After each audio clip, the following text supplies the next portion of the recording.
statement right at the top of the show, and I don't know how this is going to go down, but I'm going to make it anyway. Barring match reactions and transfers, I suppose, I will no longer be giving my opinion on most things Man United, namely the rebuild of the club. Anybody has any questions, just give your own opinion. I will no longer be... I will host the conversation. I will ask you the questions. If you give your opinions, what do you mean by this, etc. I will no longer be debating or talking about Man United's rebuild on the football terrace for the foreseeable future. I've decided there is no point. I've decided it's not good for my mental health, amongst other things. So if you've got an opinion, just say it. I'm not even going to challenge it, by the way. So I'm not even going to challenge anybody's opinion on the rebuild, on what Man United are or are not doing. Speak freely. I'm going to let it all go because I've had enough. It's done for me. I am over it. Like you would not believe. Like you would not believe. Like you would not believe. I am honestly done with it. So we will discuss Man United. And as I said, match reactions and transfers I'll do. But anything to do with the rebuild, the direction of the club, sacking managers, not sacking manager, I'm done with it. For the foreseeable, I'm done. I'm absolutely done. Interesting. I was going to say it'd be very interesting how that plays out. But yeah, the state of the club in terms of performances and squad. You'll talk about that, right? I'll talk about individual games. And were we good? Were we bad? Preview games. Will we win? Will we not? Absolutely. But what I don't want to do anymore, and I'll tell you as to why. I won't hide it. People ask me hundreds of questions, which is fair, but they're not looking to have a conversation with me. They're looking to hear my opinion to say you're wrong and then give me theirs. Just give me your opinion. I just want to save a lot of time and a lot of energy. And this isn't no victim thing because I'm not offended by it. I'm just tired. I'm tired of people asking me questions about my club like they don't have an answer or don't know the answer just to say, no, that's not true. You know, like when you get home late and the missus says, what time did you get in last night? And you go, I'm in trouble here. You go, 1 a.m. No, it wasn't. It was 3. Then just tell me I got in at 3. You don't need to try and trick me. Just give me your opinion. So that's kind of where I'm at with the Man United conversation, as it were. It's just, if you want to say we're stupid for re-signing Maguire, say it. Don't ask me what I think, just to go, you're wrong. And then give me your opinion anyway. So just say your thing. Is this you basically saying, Terry, that you don't see a light at the end of the tunnel? Because that's what I'm smelling right now. That's what I can smell from what you're saying. I can't lie. No, what it is, and it's a very good point to be fair, and I'll answer questions on this subject because I have to give clarity. You will know what I think about this rebuild. You will know how long I believe it's going to take, that there's going to be ups and downs, and that I believe there's a very good chance we come out the end of it looking good, but it's going to take time and there will be mistakes. What I don't want to do is keep debating the conclusion 2 or 3 years prematurely after every single decision that's made. So individual decision, do you think it's Luke Shaw being at a party, right or wrong? I can give an opinion, but do you think this is going to damage the rebuild? I'm not going into it. I'm not talking about it. I've given an opinion. I've stuck by it. And I must say in the last 2 weeks, my opinion, what do you think of the rebuild has been asked of me 15 times. You want to know, go and watch the content. It's there. I can't keep repeating myself over and over and over and over and over again about the same thing. That's basically what you're saying. Time will tell. Basically, you're saying time will tell is what you're saying. I'm saying absolutely, but not as in I don't believe in it or there's a problem with it. It's just a case of, let's say you think it's going to fail. 1 or 2 mistakes this early doesn't prove you wrong or right. Say you think it's going to be successful. 1 or 2 good decisions early on doesn't prove you right or wrong. It's a tired... I've seen the newspapers all week. There's been 72 articles now about us being relegated. Okay? There's been over 100 articles about the rebuild in the last few weeks. That is, by the way, more than 60-1 on a pro rata basis against articles against the Glazers' poor run of the club for the 19 years prior.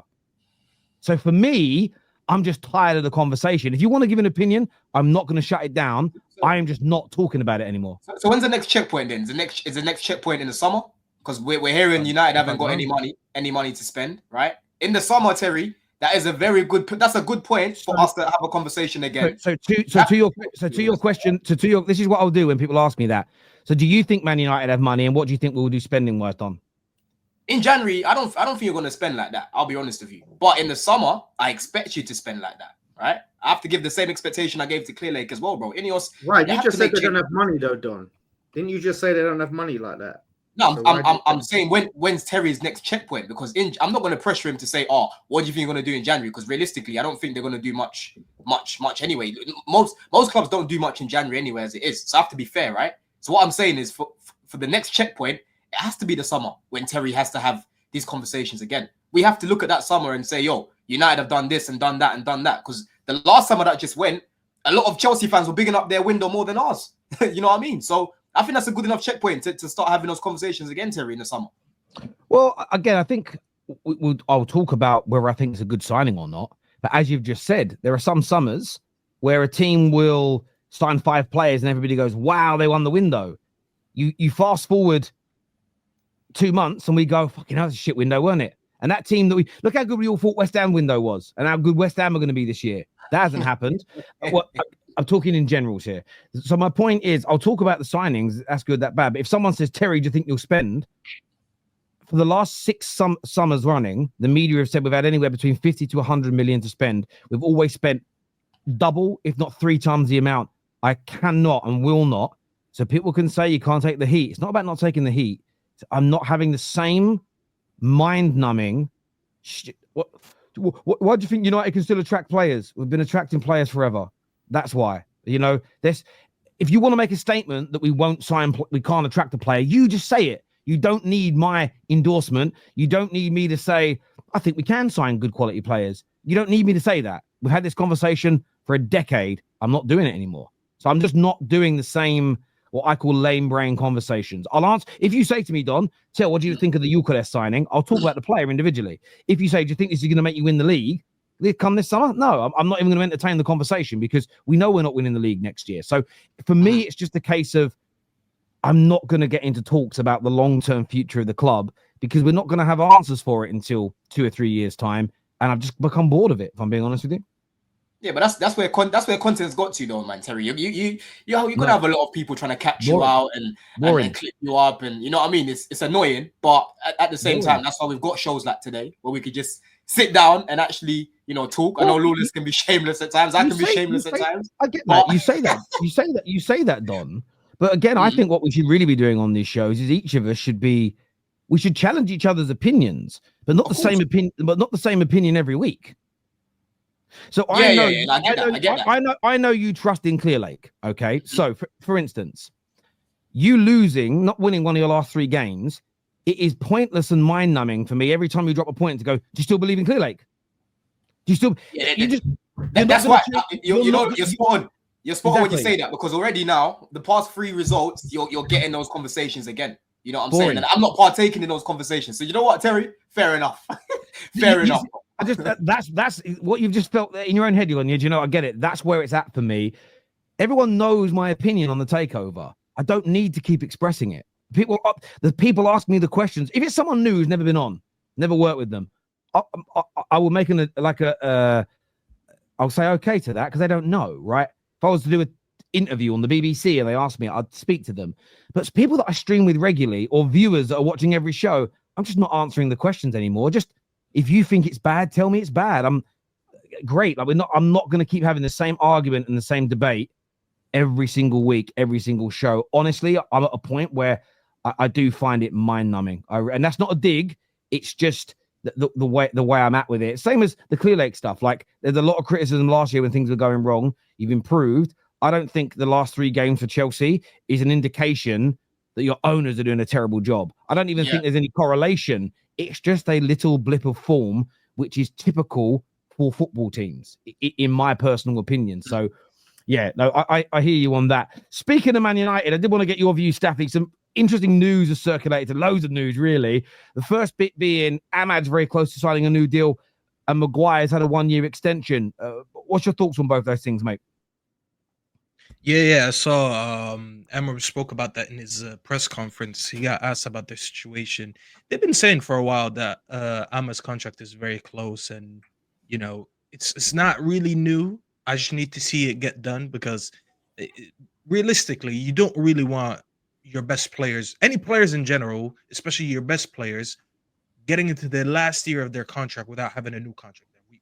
obviously I'm not criticizing. I'm not comparing Ahmad to how big Salah is to Liverpool as an example, but you can see as an example how long it's been going on in the Liverpool fan base and in the news. The fact that he still hasn't had his contract renewed. Da, da, da, da, da. Obviously, it's much worse for there because Salah is a Liverpool legend, is a Premier League legend, so it kind of makes it worse. So historically, big clubs don't really wait until their best players get into their last 2 years, let alone the last year of their contract, without knowing what's going to happen. So just get it done. The kid loves the club, anyways. We've seen him after that Manchester derby when he scored the goal. How many times he tapped the badge and kissed the badge? He wants to be here. I think he believes in what the manager's trying to build and the way he's been using him since Ten Hag left. So if you could get it done, just get it done ASAP, so we can avoid these type of questions in the press conferences. As of Maguire, this one is going to be a little bit more. It's going to divide the fan base a little bit. We did speak about this. When was it there? Last Straight Facts? Obviously not the one on I think it was sort of 2 or 3 of them ago. Yeah, about 2 or 3. Yeah, remember we spoke about that, and I said, listen, I can't judge Harry Maguire in 2025 now. I said 2024, but now it's 2025. I said I can't judge Harry Maguire today like I did 3-4 years ago because he's much better than he was. I understand why he got his contract renewed. I'm not that opposed to it. Ideally, I know the club wanted to renew him for at least one more year, but for lower wages, he's on what, 190. They wanted to keep him for one more year, but on a little bit lower wages. This way, they can use these wages towards someone else because we need to sign a lot of players. He's been decent over the last 18 months, and I said this before, and I'm gonna say it again. We need to sign a lot of players in January and in the summer. If you can somehow have players that, number one, the manager rates, number two, they don't complain about being bench players, number three, they're reliable whenever you tend to use them, then go ahead and keep them. It's not like Maguire's going to be here for the next 4 or 5 years. He's just going to be here for one more year while we get rid of some other people that need to go. Lindelof needs to go first. Evans needs to go first. We probably need to sign a starting center back to begin with. So while we addressed bigger issues, he will just be sitting there on the bench, being a good character in the locker room, as a lot of players rate him. He has good relationships with everyone. He doesn't complain about not playing as much anyways. And every time he comes on, he tries to give his most. He's going to be the least of our worries. So again, it's not that I'm saying, I really, really, really wanted Maguire to stay, but you have to prioritize your issues. And to me, him staying for one more year is not that big of an issue. So I'm okay with him staying one more year. No problem at all. Yeah, I am. I suppose it's the Ahmad really happy, really, really happy. But I want with Ahmad, I want Man United fans to wise up. There's too much pressure being put on. I know he's not a kid, he's 22. Like, he's not a baby in that regard. But I see a few United fans the last few games. He hasn't delivered like in the City match. Slow down. He's 22, but he doesn't have the experience of a 22-year-old at the highest level. And I think we've got to slow down. I don't want Ahmad to be our saviour. I want him to be a young player that's nurtured. We've got to bring in players like Eucharist as an example to do that. On Maguire, I never thought I'd say this a year ago. I want to see Lisandro Martinez lead before Maguire right now, because I'm looking at players that fit the system that we're playing in. I'm looking at the way we're structured, and he's doing a better job. Do I think Maguire is the savior of the club? No. Would I like to see him stay long term maybe on a heavily reduced deal as our 4th or 5th choice centre back, as an example, with 3 at the back? But yeah, I'm okay with it. Again, I've seen a lot of people having meltdowns online, but we've got a lot of players to remove this summer. And I think if you can extend him for a year, it relieves a headache in the short term, because we can't do a full squad overhaul in one summer. So I didn't think it's that bad. I'm seeing some people panic and go crazy online, but those people, I think the manager rates him at the end of the day. He likes him, and as we said, it's only 1 year. So while you address bigger issues, we have much bigger issues in this club than a backup center back. Because as I said, we will eventually need to sign a starting center back. And you know what's crazy? As bad as Martinez is, he's still not one of the first priorities to leave the club. And he's been shocking, because I'm looking at some positions, and we say this, I think I probably need to do what you do, Terry. And I'm not going to keep repeating myself. If people ask me the same questions, I'm just going to say, go watch the last episode of Straight Facts, because I already spoke about that. we need a midfielder, we need a left 10, and we need a left wing back before we get a center back. And we need a center back. That just shows you how bad our priorities are right now. We desperately need these 3 positions first. And you can argue we need a striker before we need a center back. So imagine, as much as I'm saying the center backs is horrible and we need a center back, I still don't put it even in the top 3 or 4 priorities. No, you're right. That's just how much we need to do.